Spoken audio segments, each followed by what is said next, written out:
Servant, Season 2, Episode 8, Loveshack. I'm Joe. Please subscribe to this channel. You think you might know where it's going, and then it goes in some other direction. It advertises things that you know was going to happen, but then gives you things that you didn't realize was going to happen. It's funny, the first thing I thought was really hysterical about the episode, and kind of funny, was how big is this house they live in?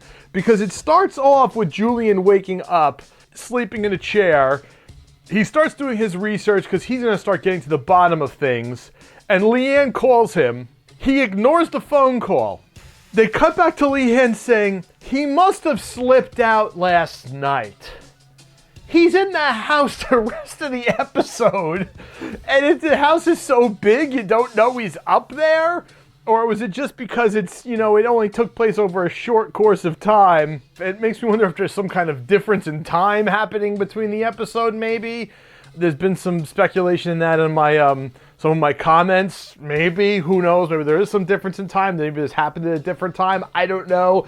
But it's just kind of interesting how he's upstairs and they don't even know he's in the house. Anyway, what happens in this episode is that Uncle George is sort of walking around getting ready for what we don't know. He's sharpening a knife and crying, blubbering. He's just gathering up stuff like pencils and then makes like just a bundle of stuff and puts it in the hole and prays over it.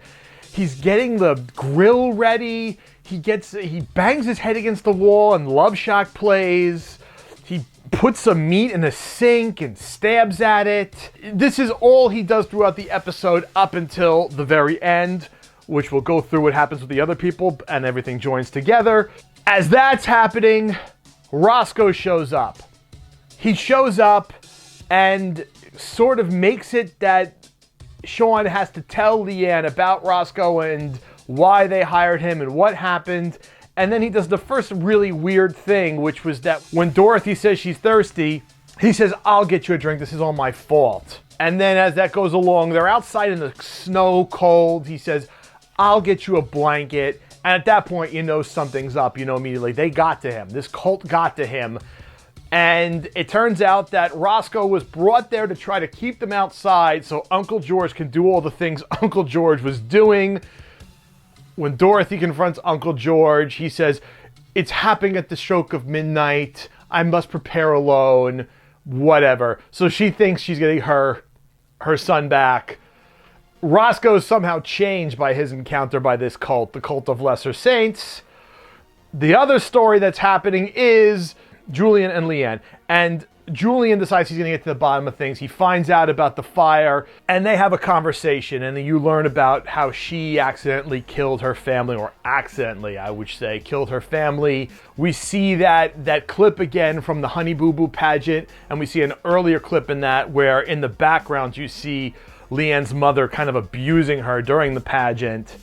You hear all these things. You hear about how she wanted to burn the dress she loved and hoped that it made some room and her mother's heart for her, and that's what led to the burning of the fire, and that's what led to George and May getting her from under the rubble, because they're not her actual blood family, they're her chosen family.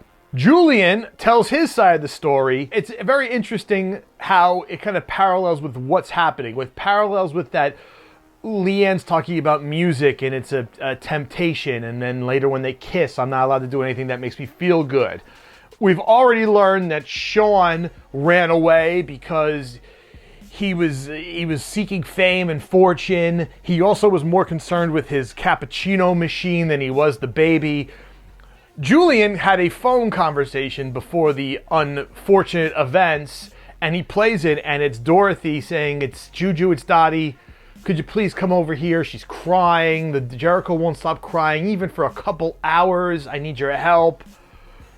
And Julian ignores it because his dealer got some good beep. So you see how they're chasing materialistic things, chasing pleasure, chasing drugs, chasing sex, chasing fame, chasing material goods, and where that gets them. While she is part of a cult that's not allowed to chase any of that. So they have a connection, we think, They start kissing, this happens. Julian starts crying, his head's all whacked out, but it has a lot to do with him basically blaming himself. He puts the blame on him for baby Jericho's death, and he should, partially, because, it is partially his fault. He could have came and helped his sister, and that's why he's so loyal to her, and that's why he's defending her. And it's starting to really explain a lot of things because he feels a lot of responsibility for what happened. George had been sharpening his knife. He goes up the stairs, and it looks like he's going to try to kill Leanne. And he mumbles to himself, I can't do it. She wakes her eyes, sees him hovering over her with the knife, says, you said you loved me, knocks over a candle and it starts burning. It looks like some of her wicker crosses. He says, she'll come for you. I can handle May, not May. So we don't know who's coming, someone else.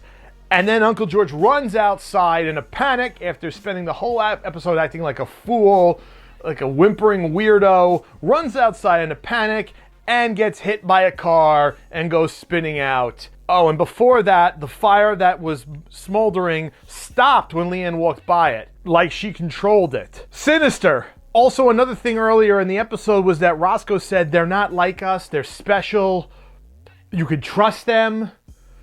But then Leanne ends up scaring off Uncle George and he gets hit by a car. Are we implicating that she's actually the evil one?